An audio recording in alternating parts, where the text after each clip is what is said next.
Não é lindo isso, irmãos? Agora, Senhor, Jesus Cristo, quando encarnou, ele desde a barriga de Maria, da mãe, ele já estava sendo perseguido para ser morto.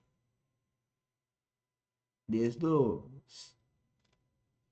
de feto, ele já era procurado para ser morto.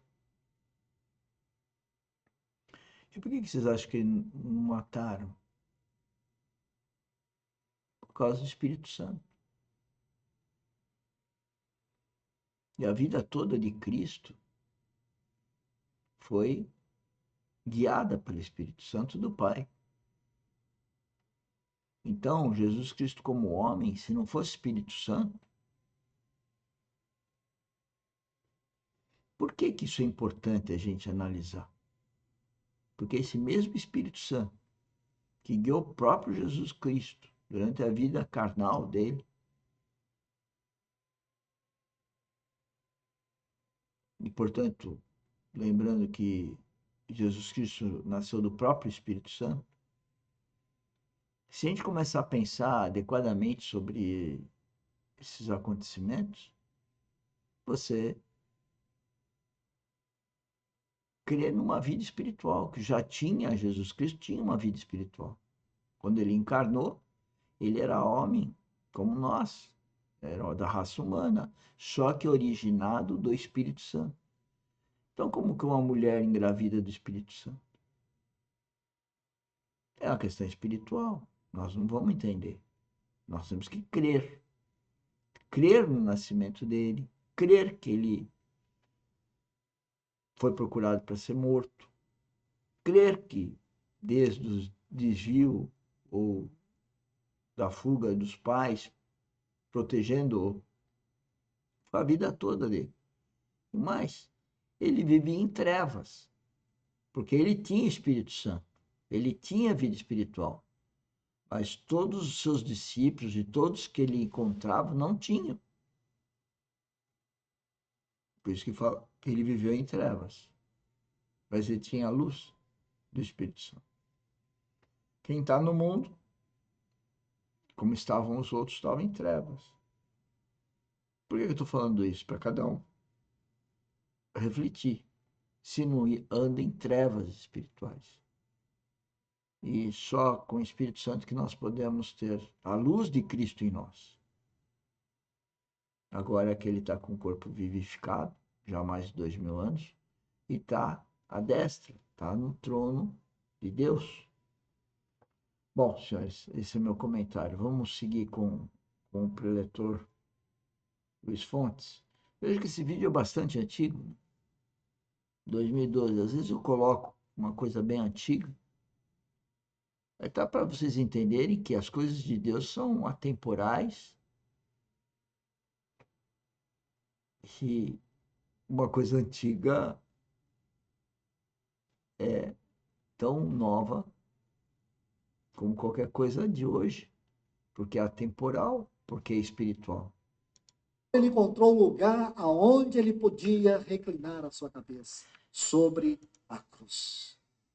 Ele não deu descanso a si mesmo, enquanto ele não encontrou aquela cruz, onde ele pôde reclinar a sua cabeça. Irmãos, que mensagem linda. O que ele estava dizendo lá em Lucas, capítulo 9, versículo 58? Será que ele estava à procura de uma casa? Será que ele estava à procura de um descanso? Será que ele estava procurando um lugar para que ele pudesse ter prazer? Será, irmãos, que era esta a sua missão? Não. Esta não era a sua missão. Se você for atento e cuidadoso, você vai ver que, a partir de Lucas, capítulo 9, esse capítulo é uma coisa impressionante, irmãos. A partir de Lucas, capítulo 9, quando você estuda este capítulo, e você vai ver que o nosso Senhor, a partir do versículo 55, vamos procurar dentro da exegese ver isso. Olha o que diz. Aconteceu que, quando se cumpriram os dias de ser recebido no céu, Chegou o tempo do nosso Senhor ser ascenso aos céus.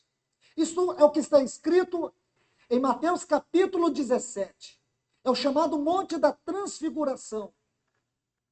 Você sabe que naquele monte, a voz do Pai veio e disse: este é meu filho, do qual me comprazo. Também. Você vê o céu se abrir e esta voz aparecer para poder nos dizer isso. Irmãos, isso aqui não é um acontecimento aleatório. Esse é um dos acontecimentos mais importantes na história do nosso Senhor. Porque Lucas coloca um detalhe tão importante.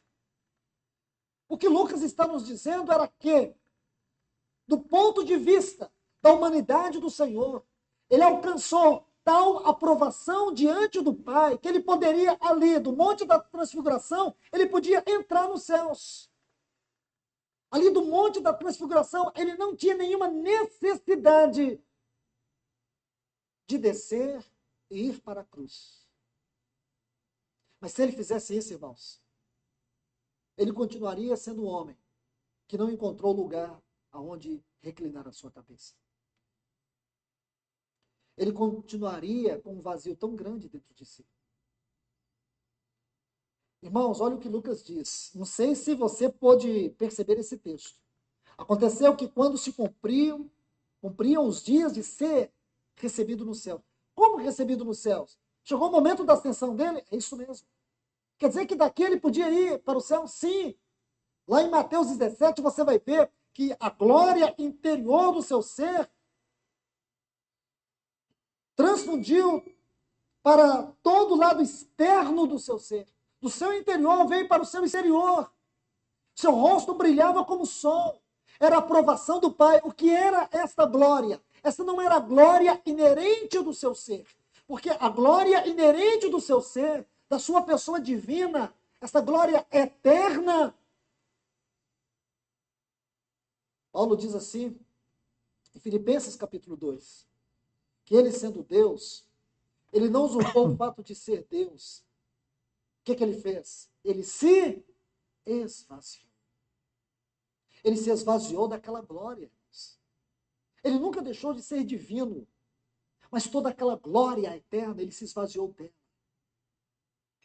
Eu não sei explicar isso muito bem para vocês, eu só sei que isso aconteceu. O Filho de Deus, aquele que é Deus com Deus, aquele que é o Criador de tudo e de todos, aquele que é o sustentador de todas as coisas. Este Deus, cheio de glória, cheio de graça, este Deus um dia se esvaziou. Tornou-se aquele bebê de Belém. Aquele bebê que foi gerado no útero, no ventre de Maria. Ele foi concebido. Ele viveu 12 anos de anonimato. O que conhecemos durante esses 12 anos é muito pouco. Depois dos 12 aos 30, um anonimato absoluto. Não sabemos nada. Ele aparece agora. Aparece lá no Jordão. E durante 3 anos do seu ministério, ele alcançou tal aprovação como homem, aquilo que Adão alcançaria se ele não tivesse pecado. À medida que Adão caminhasse com Deus, esse caminhar seria um caminhar de glória. A glória de Deus seria transfundida para dentro do ser de Adão. E foi o que aconteceu com o nosso Senhor. E essa glória o tomou. Agora, diante de Deus, ele é o homem perfeito. E como homem perfeito, ele poderia ascender-se aos céus. Retomaria toda a sua glória eterna, todas as suas insígnias. Reinaria por todos os séculos eternamente como o homem perfeito. Mas ele nunca seria o nosso Salvador. Ele seria o homem perfeito diante do Pai. Agora, esse homem perfeito diante do Pai, ele desceu daquele monte. Ele desceu daquele monte de glória, do Monte Hermon, para se tornar o Cordeiro de Deus no nosso lugar. Para tomar a nossa posição de condenados e pecadores.